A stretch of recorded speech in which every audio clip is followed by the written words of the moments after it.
You know, if you really want to know about a community, you have to talk to the people. I grew up hearing my uncle talk about Hayti all the time and railing about 147 and it had ruined the whole town and blah, blah, blah. And one of my great uncles owned several businesses in Hayti. He was a Greek immigrant. He had stowed away on a ship in 1910 and come to Durham and met my family. If I did something in the neighborhood and my neighbors saw me, it was done. You know, I got it from them, and I got it from when my parents came home. And I see now, by having nieces, and I think kids now have this sense of entitlement. And I got to know some Durhamite people who introduced me to some of the restaurants. They said these are key points in Durham. You gotta go. The Green Candle, right up from the Lincoln Community Health Center. The Red Rooster. Yeah. Betty Street. Yeah. When you go up to it, first thing you look at, I'm not going there. But you go in, you got some great food, and they had a little club in the back, and it was all in the Red Rooster. A lot of kids being raised by the grandparents. The grandparents are older. They don't have the energy that parents tend to have.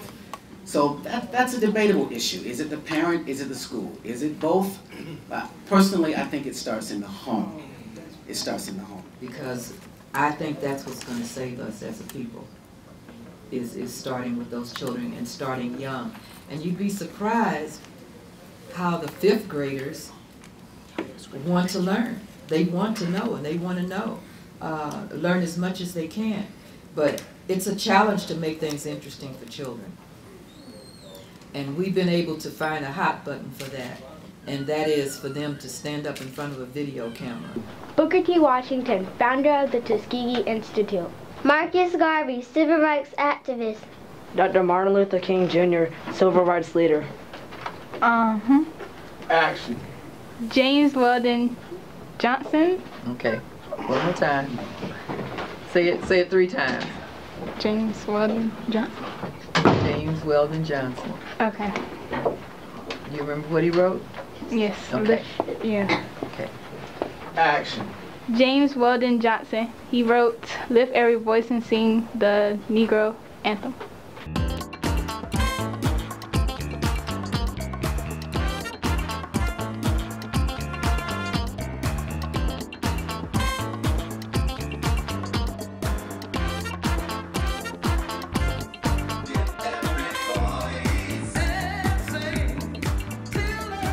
Thank you for visiting our Kickstarter page, Hayti, the Legacy of Black America. Our vision started in July 2009 at a video workshop that I was conducting on the campus of North Carolina Central University in Durham, North Carolina. A Hayti resident, Mr. John C. Skippy Scarborough, was sharing his experiences about growing up in Durham's Hayti community, a 19th century black Mecca.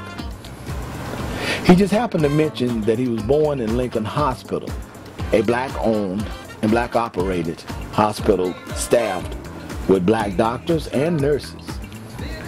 A 15-year-old student had difficulty believing that such a hospital existed at the time. The class had searched the internet for information about Hayti earlier. There was little or no results. There wasn't even a Wikipedia page available at the time. The students' comments troubled me a lot at the time. I knew something had to be done. In August 2009, Victor presented the idea of developing a documentary about Hayti to both Jason and myself. Since that time, 19 months have passed. We've utilized our own personal resources, and we've also been fortunate enough to include the community in this effort. By 2010, we were able to set up 2 screenings, one at the Hayti Heritage Center and the other at Mount Vernon Baptist Church. Both were filled to capacity. So we know that we have something that's special. We know that we're working on something that the community is behind. We've also been fortunate enough to get a grant from the North Carolina Humanities Council. So with all these things in place, we're very confident along with the help that we receive on this website, that we'll be able to make our documentary a reality.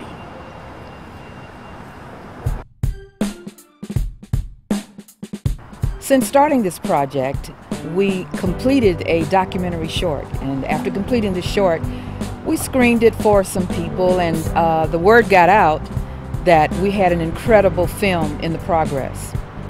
So basically, we've been invited to corporations like Blue Cross and Blue Shield, NIEHS, but one of the most exciting opportunities we've been offered was to teach a class, a civics class on Hayti at Duke Documentary Studies.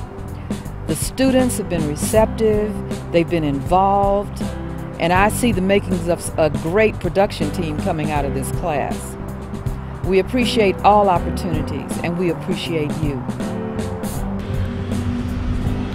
In order for this project to succeed, we need to create more community interest and expand our grassroots campaign. Our goal is to distribute this film to public school children, universities, and to inspire a public dialogue. The more progress we made with this project, the more we learned. And we soon realized that we couldn't tell this story all in 90 minutes. So we've divided it into 4 parts, including slavery, emancipation, Reconstruction, 1869 to 1900. The second part, segregation, Jim Crow, from 1900 to 1955. Desegregation, civil rights, urban renewal, from 1955 to 1969. And the final part, the Hip-Hop Society, Hayti Now and Beyond, 1969 to 2012. The community of Hayti has been demolished. But from the rebel, we want to revive the true spirit of the community, empower our youth, our next generation. We only have a limited time to reach our goal. So any donation that you can contribute will help, no matter how small. Let's join together for this important mission. Thank you for your help.